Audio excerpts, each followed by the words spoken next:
G'day, Chief. Welcome to the Inner Chief podcast, episode 345. And today we continue our Minisode series on how to think like a CEO. And our topic in particular is how to work on the business. So what are we really talking about when we say working on the business? This is the getting out of those operational matters, the day-to-day machinations of business as usual, the things that can often drive us a little bit crazy, the 1,000 tasks, the 300-odd emails you get per day, the meeting after meeting after meeting, the needy staff sometimes, or the needy stakeholder, whatever it is the working in the business as opposed to working on the business. We know, Chief, that as you rise up through the hierarchy of an organization, it becomes your role. Or your employer is engaging you, employing you to work on the business. And in many ways, the best chiefs I've ever met felt like that this was a great responsibility to work above and beyond the remit of their role, to find a way to improve the overall organization. But working on the business, Chief, is more than that. And this is where I'm really going to draw upon the best CEOs, the best chairs, founders, and actually a lot of gurus that I've met as well. In that, the working on the business is more than that. This is about you building like a book of work over your career, adding value. There's that old Einstein quote, stop trying to be a person of success, instead be a person of value. Working on the business, a part of that really is about working on self, seeking personal and professional mastery, because those things come together. You achieve some level of personal mastery that gives you some professional mastery, and then you add more value to the business by working on it more effectively.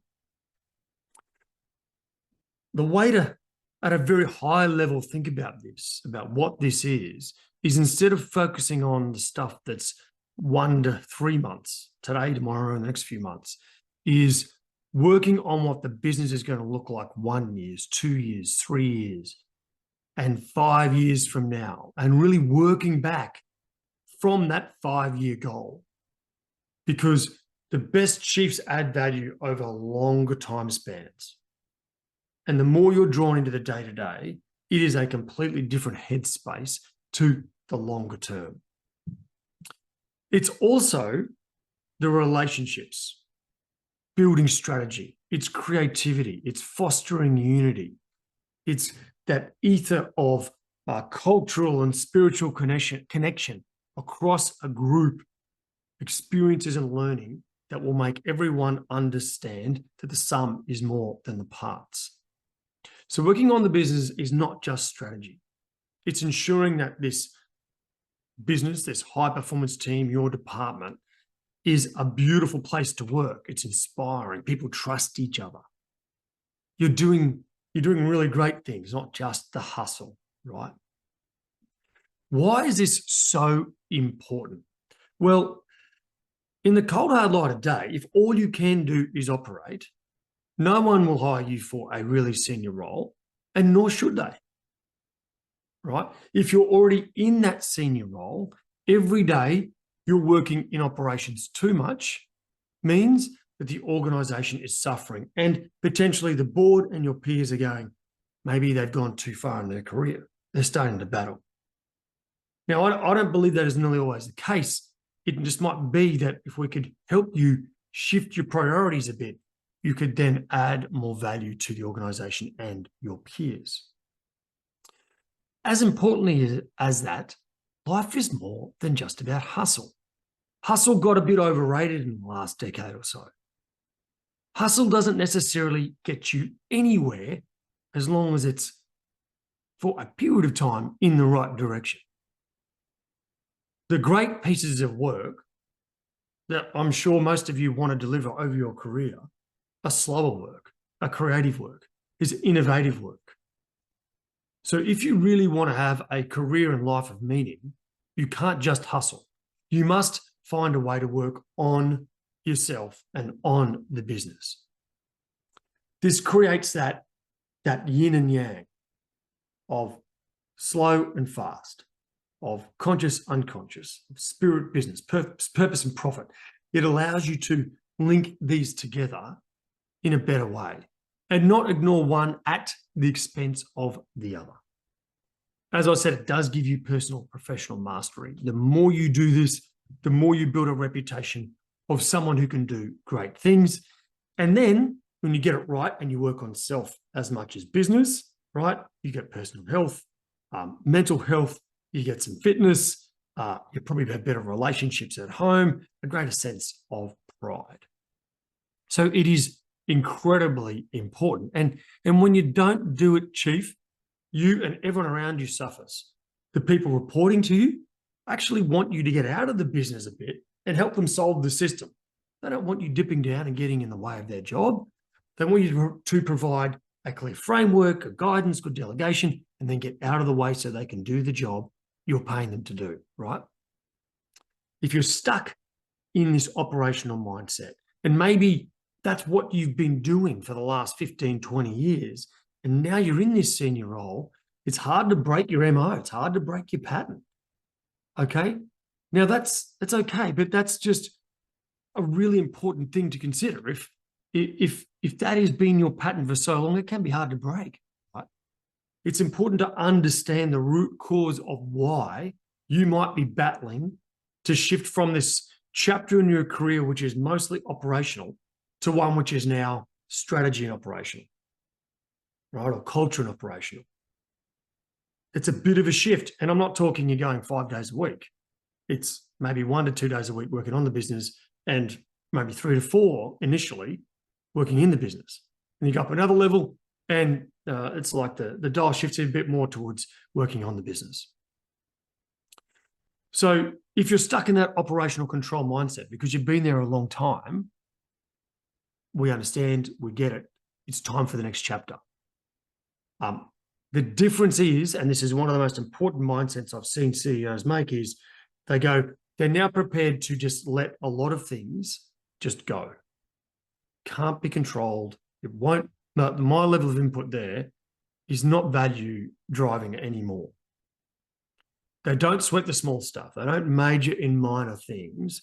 And they're not going to spend hours and hours and hours fussing over a proposal or a process or a system or a customer complaint that's worth $100 or maybe a few thousand. They're only going to work on the stuff that's adding tens of thousands, hundreds of thousands, millions of dollars to the value or the quality of service being delivered. So we need to work on the big things, major things, Chief. That is really important.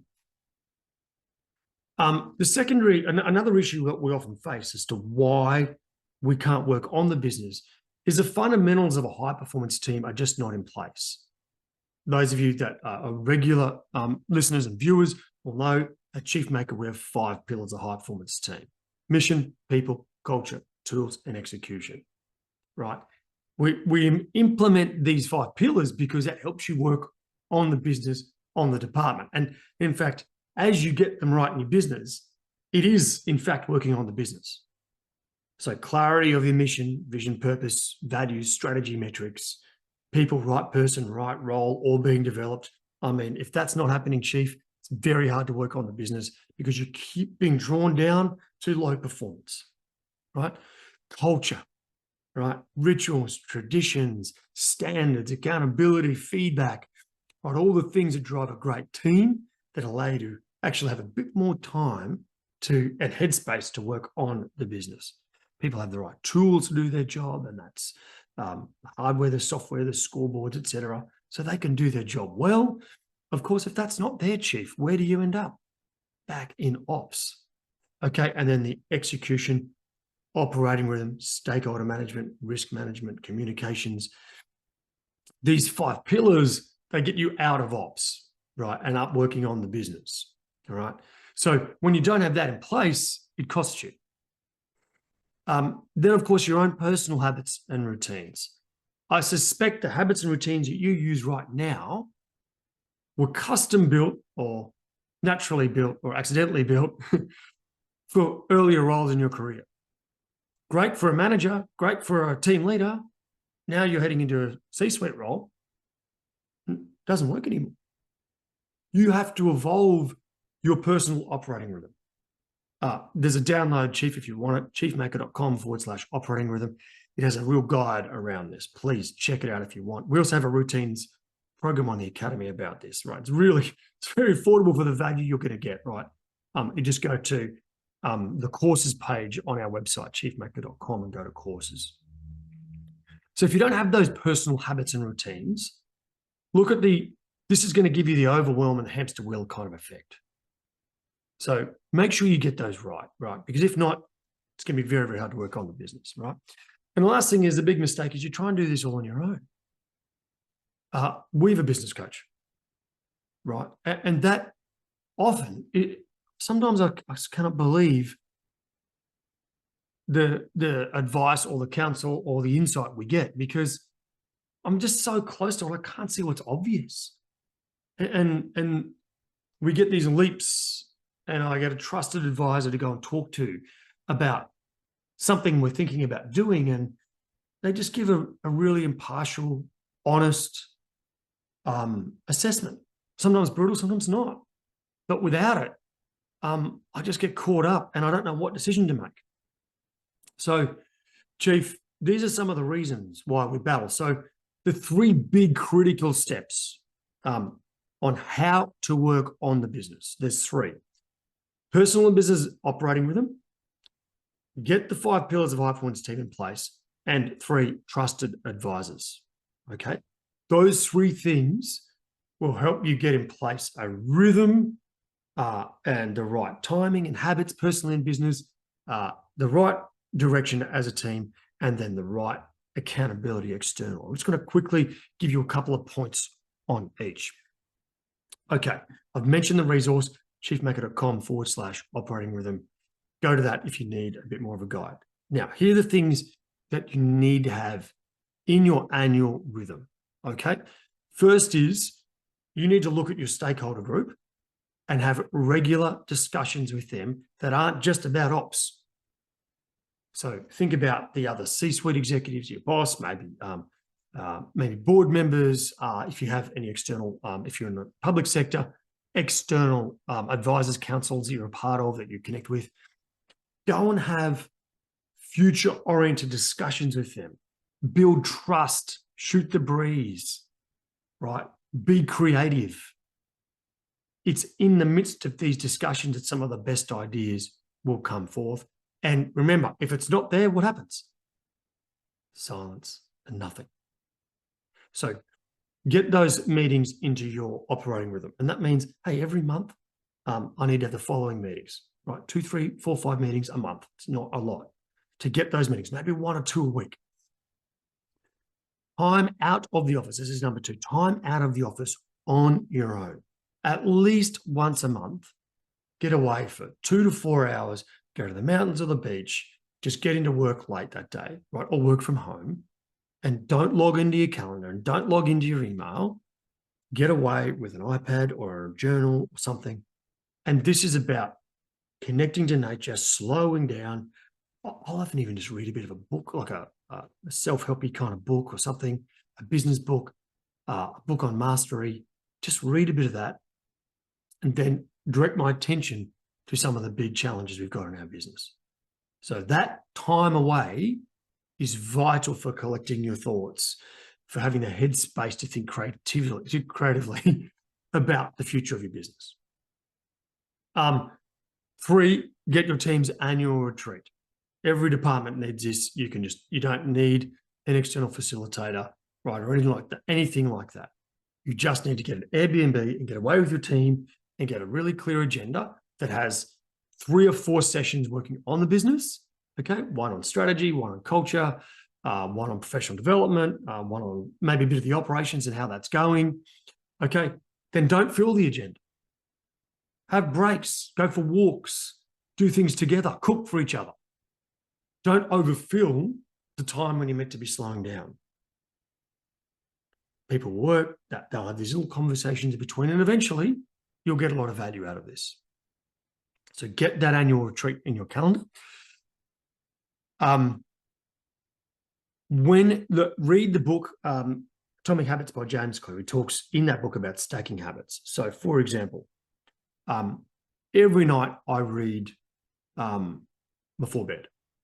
And so in his book, he talks about stacking habits. If you already do something, then add something to it.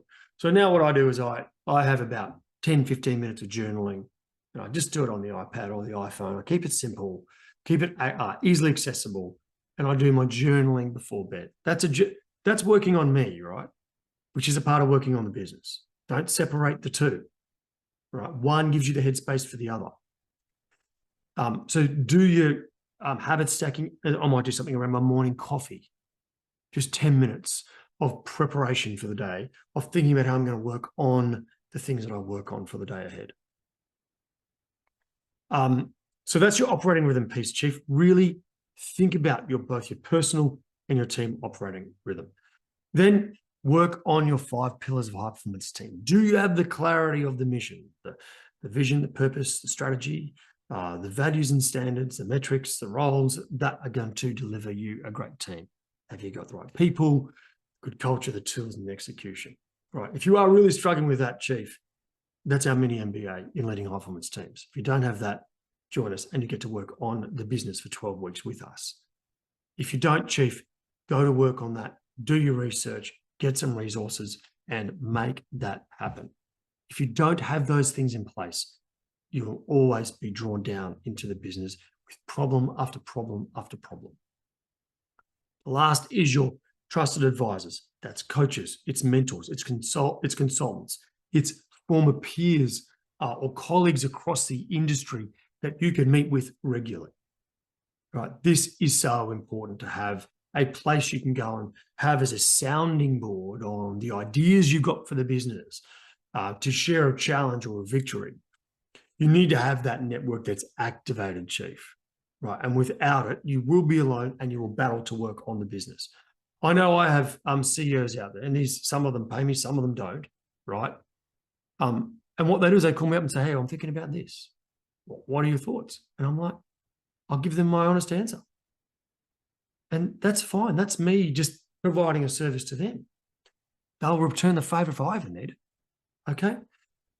So, Chief, work out who your trusted advisors are and do it. Okay? Once again, that's in our mini MBA, but it's not for everyone. So if you can't do that, do it yourself. Okay? Chief, I hope that helps. These are the big steps: the operating rhythm, the pillars, and the trusted advisors to help you work on the business. That is the last of our little Think Like a CEO series. Chief, thank you for your time. It's been wonderful as always. Check out those resources I mentioned. If you can't remember, chiefmaker.com/operating rhythm, chiefmaker.com/mini MBA, if that is of interest to you. All right, Chief, as always, remember to stay epic.